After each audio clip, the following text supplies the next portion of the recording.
I want to share a text with you people. I want to share a text with you. Austin Matimbire, God bless you. Mwariwakitire Nyasha Tanatsiwa Manyimo, God bless you. Nicholas Murizi, God bless you. William Geoffrey, how are you? May the good Lord bless you. Kwakadiko kumozambiki. Bondia, komsta. Mwariwakitire Nyasha, Morris Duke, how are you? How are you? God bless you. Mwariwakitire Nyasha. I want to share a text with you people. John 21. Vadzidzi vanga vadzokera zvakare kundobata hove. So Jesus appeared to his disciples. Jesus appeared to his disciples. But John 21, ndoda kuverenga pa chapter 8.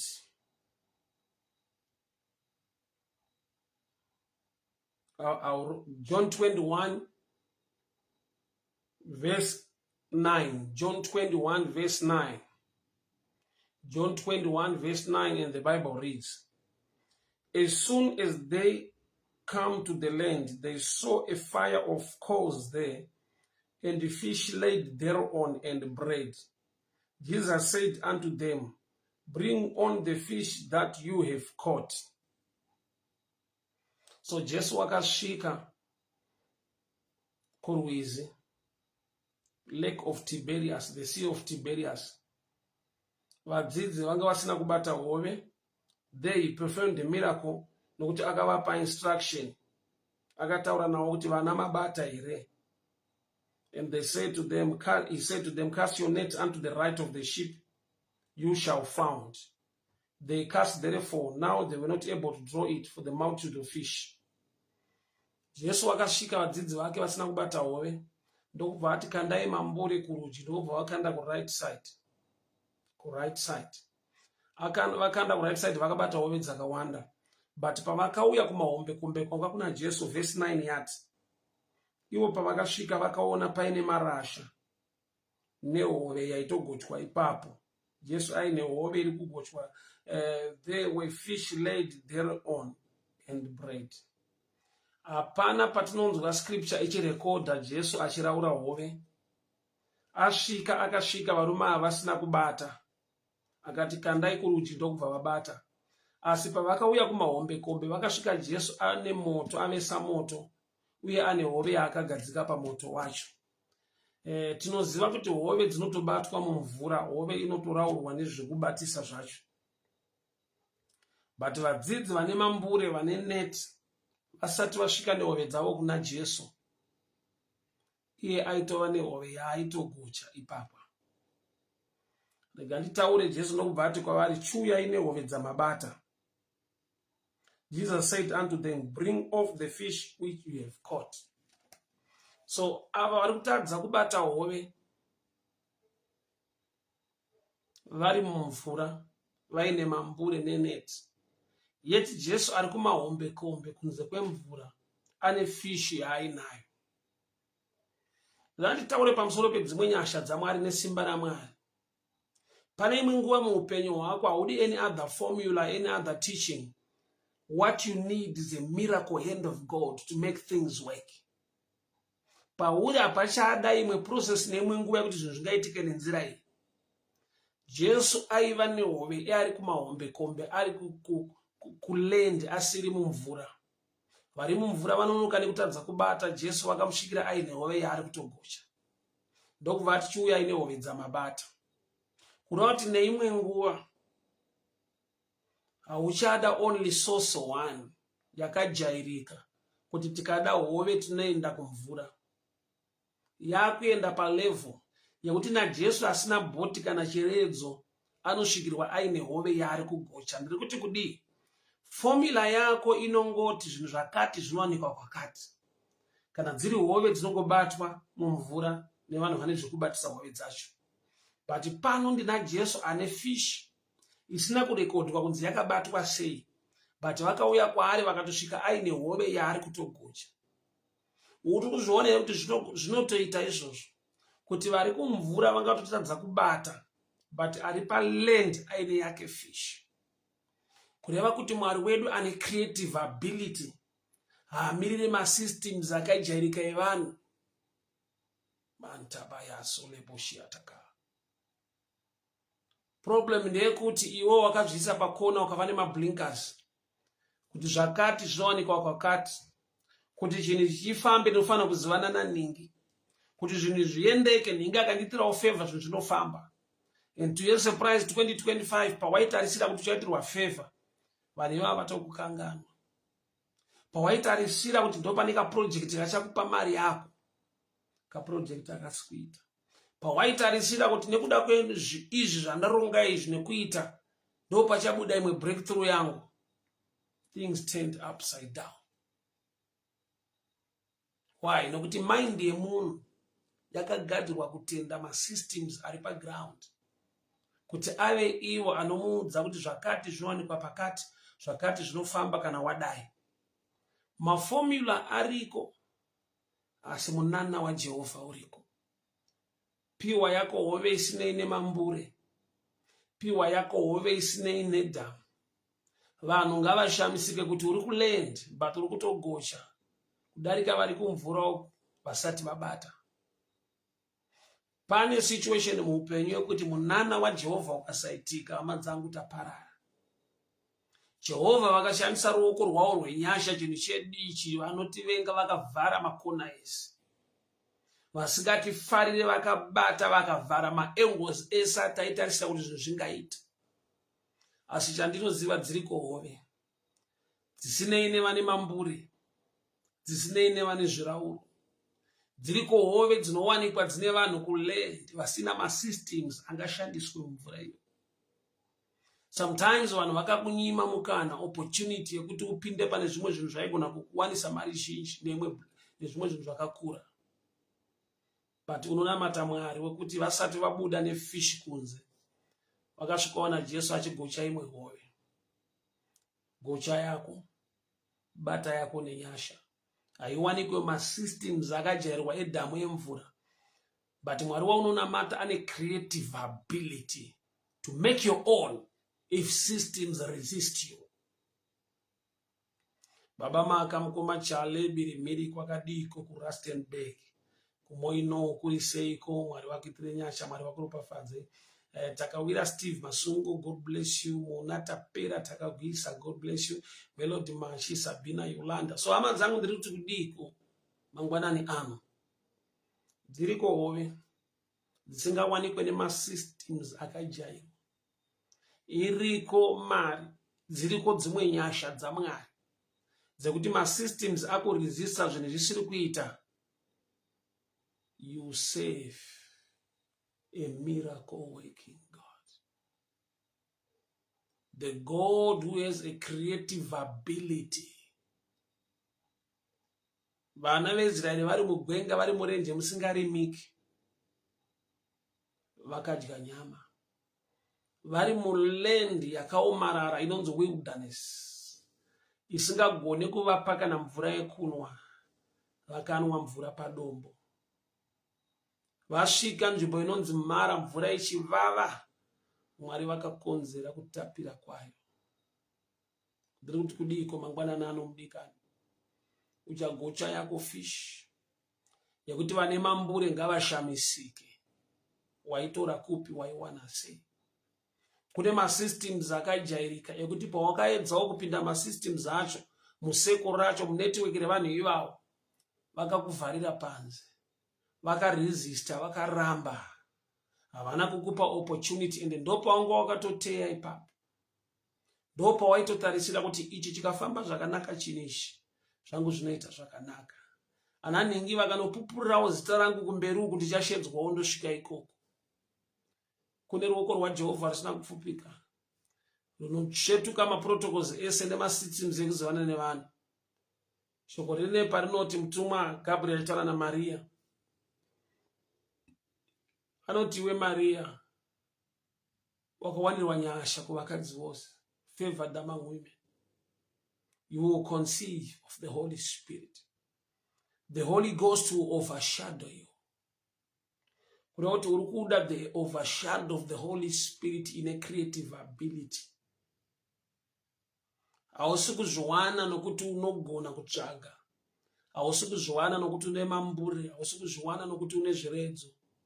Kune hove yanga yakabatwa naJesu ichitogochwa. Yako inofanirwa kubatika. Usina mambure uchapupura kuti ruoko rwaJehovha haruna kupfupika. William Weshumba, good morning. Noe Tukupe, good morning. Clopas Tiani, good morning to you. Mwariwakiti Nyasha, Sabina, Yolanda, Conrad, Chidarara, how are you? God bless you. So this is the message tonight. Yandaut iwe a prayer point yako. Mangwanani ano. Tapiwa Mabaudi, how are you? Innocent Nyakotoma, how are you? God bless you. Your prayer point is my prayer point tonight. Kuti baba mambure pasina. All systems zavara.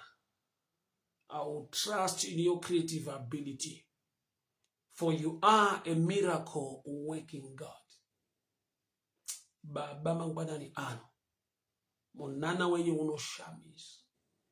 Roko wenye rusina kupfupika. Kune dzimwe hove Mwari dzekuti kana takugochwa tawanikwa tinadzo nevane mambure vasina kubvira vatipa, tichapupura ruoko rwenyu runoshamisa. Yeketelebo sharianda baukata mante baladia sakora bajigadaya reba kante maliga dabayando. In the mighty name of Jesus, in the mighty name of Jesus. Ruoko rwa Jehova, ruoko rwa Jehova, ruoko rwa Jehova pamusoro pebasa rako, ruoko rwa Jehova pamusoro pebasa rako, ruoko rwa Jehova pamusoro pebasa rako. Mudikani sangana nenyasha mukati merine gore, sangana nefavor yaMwari. Vanhu varamba masystems ako resistors, economy ichiresista ichiramba zvese ichitaridza sekunge hapana chinobuda. Kune hove yakawanikwa ichigochwa naJesu. Akatoti kuvadzidzi chiuyai nedzamabata. Kureva kuti dzamabata manga mabata ikoko, but kune yakabatwa iri pamoto iko zvino. Zvonitaridza kuti yemunana inokasika kubatika than yema systems. May God speed up time. Muruoko rwa Jehovha risina kupfupika ngaritore zvinhu zviri kure muupenyu hwako zvitsitse muruoko rwako. Wanda Mafunga, God bless you. Alan Kukumangai, God bless you. Ajnei Mutawani, may the good Lord bless you. Enoch Mugari, Moriseko Mwari Mwari wakitire nyasha zvikuru. So this is my message tonight. Uchagocha yako kumahombe kombe. Vane mabhoti vasati vataura nezvavo, vasati vauya nedzavo hove, ngavakusvikire wava kugocha. Sezvinotaurwa kubhuku raExodus. Ananyamukuta mamidwife vanga vatumwa naFaro kunouraya vanakomana vechiHebheru. Vanodzoka kuna Faro vachiti vakadzi vechiHebheru vakasiyana nevakadzi vemuIjipita. Pamunotituma kundovaurayira vana vavo tinosvika vabatsirwa kare. There is a system iripo kana munhu ane pamiri achida kundobatsirwa yekuwirirana kana kushanda nanyamukuta, a midwife are professionally trained to help you deliver. But the system Mwari vakaiziva kuti iri corrupted naFaro. Ndokubva Mwari wapa extra strength to the women vechiHebheru. Zvakapupurwa nemuvengi.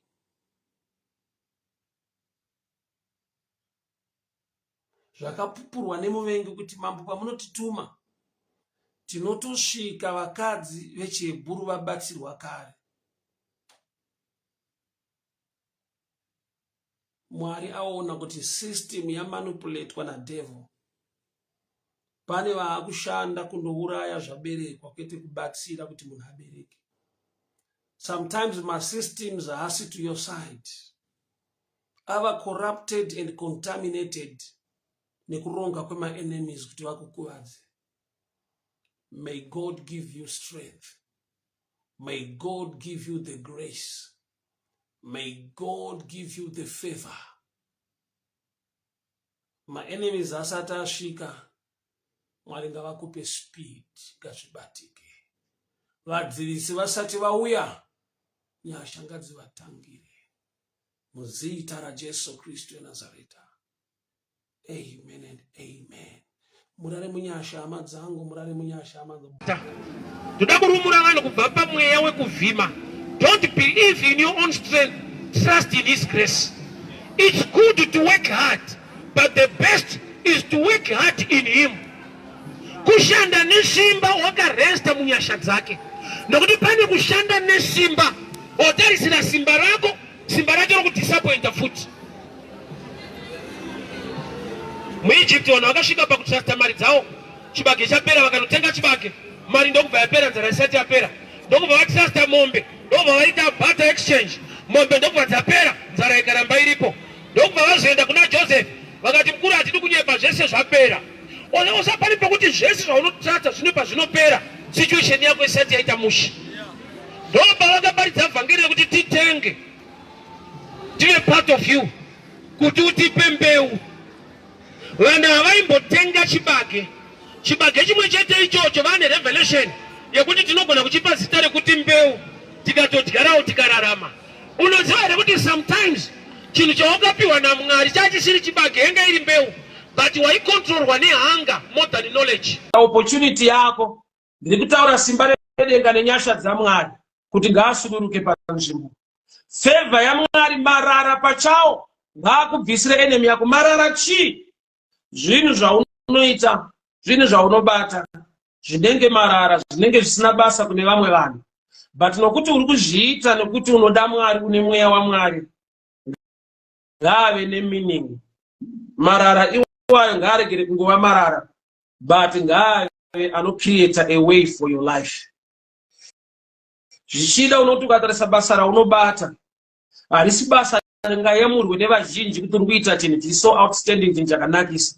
But one thing I want to tell you this morning, kana marara akacreate space, akapa opportunity nefavor kune mumwe munhu kuti abatsirike, zvaunobata marara kune vamwe vanhu, asi nokuti unoda Mwari, nokuti une chekuita naJesu, Jesu ngavaise volume zhinji, ngaakudzingire vanhu vasingade kubudirira pako.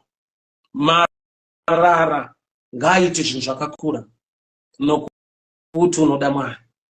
Marara ngaasuduruse vanhu vamboramba nespace. Why? Because Baba and she was healed, which means the anointing knows where the problem is. But it takes you to touch the right parts, to act the right action, to attract manifestation of the answer. Pani zvinofana kuitwa naMwari mauri, kwete nokuti wanamatirwa, but nokuti une zvaunoshumira kuzodzo racho rinoziva dambudziko. The woman of the issue of blood haana kunamatirwa, yet she received healing without prayer. Why? Anointing knows where the problem is. But what you must do is to honor and touch the right parts.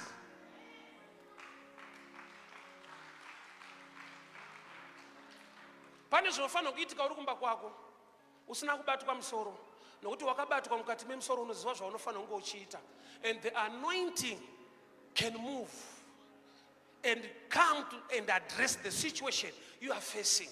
Unofana upedzera wako yakuzopa testimony yakuti even the men of God will be surprised. Hauna kuenda kwavari, hauna kunamatirwa, and things are happening. Remember, Jesus said, "Who touched me?" Yet the person was healed.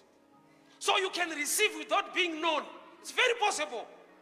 Usina kufona na kutaura nao, but nokuti you minister to him, the anointing can work in you. Usina kubatwa msoro, waziva pekubata pazodzo racho. The woman of the issue of blood was not prayed for. She was healed without prayer. She acted upon the anointing. Through faith she came and touched the hem of the garment, and the result manifested. Even Jesus, the all-knowing God, said, "Who touched me?" Yet the person was healed without being known. Why? Because if you know what to do, even if he does not see you or pray for you, the anointing can move and change your situation. Egypt, the first job in Egypt, he was a gardener, not a king. Akarota ari chef, but the way kushefu wake Mwari vakamutendera kuita gardener for a while. There are times you could only guard today, but you are not guard for tomorrow. In the system we are guarding, no privilege you destiny. So at any level, fear God. Yes. Yes. Usa abuse a level ya uri. And as you manga babu kadita say, imwe promotion yandaka wana kuma wandaka zomboshana. Kuti akuna dainya nyogona basa. Daitumika.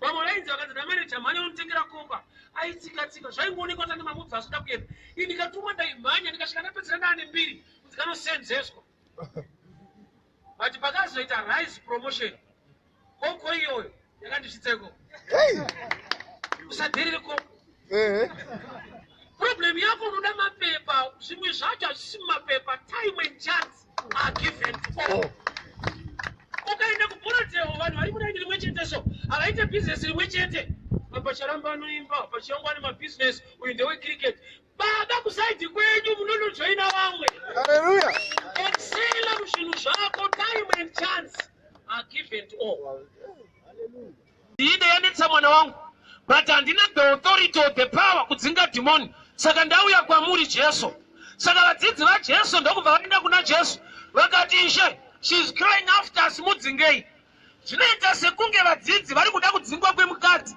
but vadzidzi vari kuparidza vhangeri rinobatsira mukadzi kuti nesuwo sevadzidzi tine zvatinoda kudzinga but tinototembawo iyeyu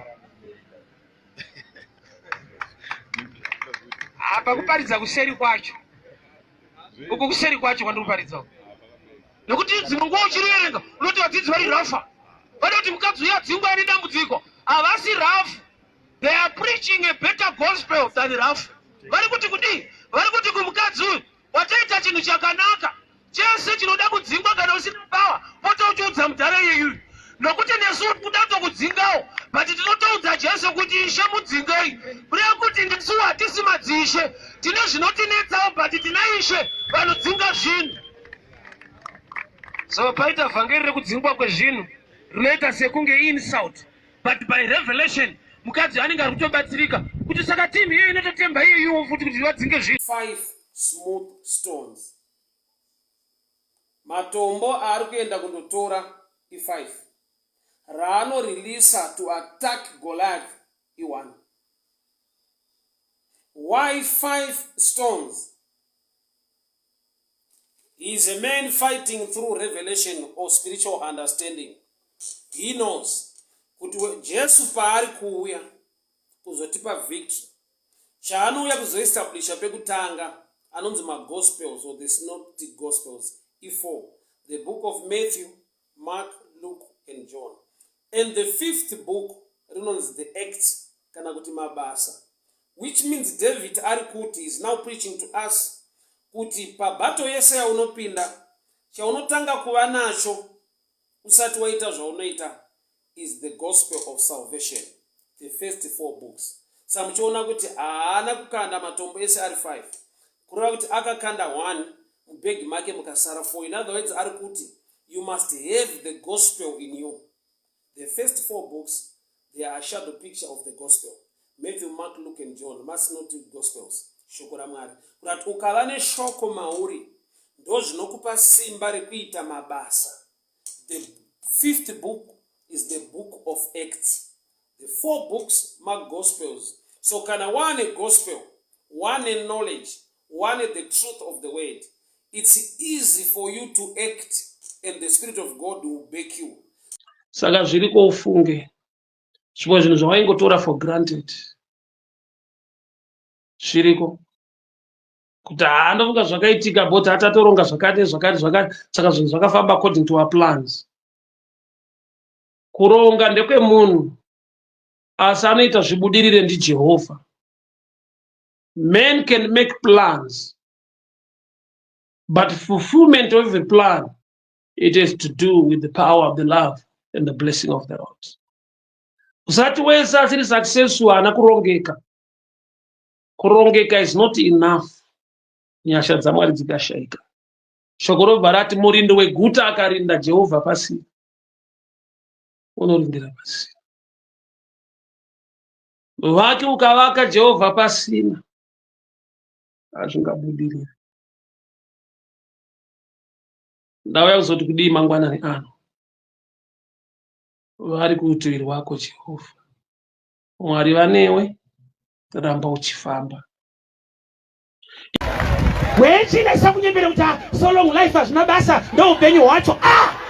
Taakushuwira mvura dzeBheterehema, taakushuwirawo zvakanaka, taakudawo zvine nyasha dzaMwari.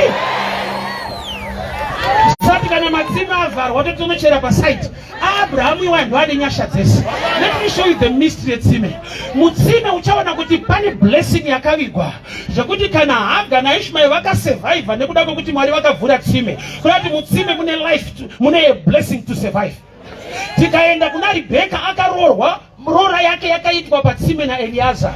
Eliaza haana kuenda kulocation, wakasvikira kumatsime anocherwa mvura. Rebeka paakauya akachera mvura akapa ngamera mvura, ndokubva ati Mwari achaita izvi ndiye achava mudzimai. Kutsime kunoroorwa munhu, kuda kuti tsime rinorepresenta marriage yako. Patsime pane imwe blessing. John 4:24. Jesu aine mukadzi patsime, mukadzi ane record in so bad in society, but asangana na Jesu she became an evangelist. Kuti patsime pane point yekusangana necalling, she became an evangelist. Nokuti pane kutsime kwaendwa, kuti tsime rako rinogona kutaura calling, tsime rako rinogona kutaura wanano, tsime rako rinogona kutaura favor. Saka wakaipa achida kugara kumatsime. My last prayer. Patsime pakuwanikwa muvhangeri, my last prayer ndataura pamusoro pewanano. Rebeka mukadzi waIsaac, wanano yake yakamanifesta, kwete nekuti Isaac aiva kutsime. Mukomana wako haasi pano, ndatumwa saEliaza to unlock that relationship, to move it into marriage. Relationship ingairange ingori engagement. Ndiri kuramba vaFilistia vane mweya weengagement, makore achifamba, mapromises makore achifamba, dhimoni rakabata relationship yako. VaFilistia ivavo ndiri kuvarayira iko zvino, fire, fire, fire, fire. Ngaroorwe mwanasikana, mweya isingade wanano ndinorwa nayo, mweya isingade wanano ndinorwa nayo. Every promise must manifest. Engagement ngaichi manifest. Ndiri kutaura kurooreka, kuroorwa, kuroorwa, kurooreka. Gamuchira wanano yako, gamuchira nyasha, gamuchira nyasha, gamuchira favor. Roorwa nyasha idurwe nezita la Jesu, nezita la Jesu. Receive the grace, receive the grace. Engagement ngaichi manifesta. Dimoni risikade mwanasikana kuti awanikwe. Mwari wa Rebeka wakatuma Eliaza patsime akadzoka nemhinduro. Mwari wa Rebeka wakatuma Eliaza patsime akadzoka nemuroora waAbhurahama. Vana vaAbhurahama nekutenda vaMwari ngavarangarirwe panzvimbo ino. Ndataura wanano, turn every promise into manifestation by fire, by power.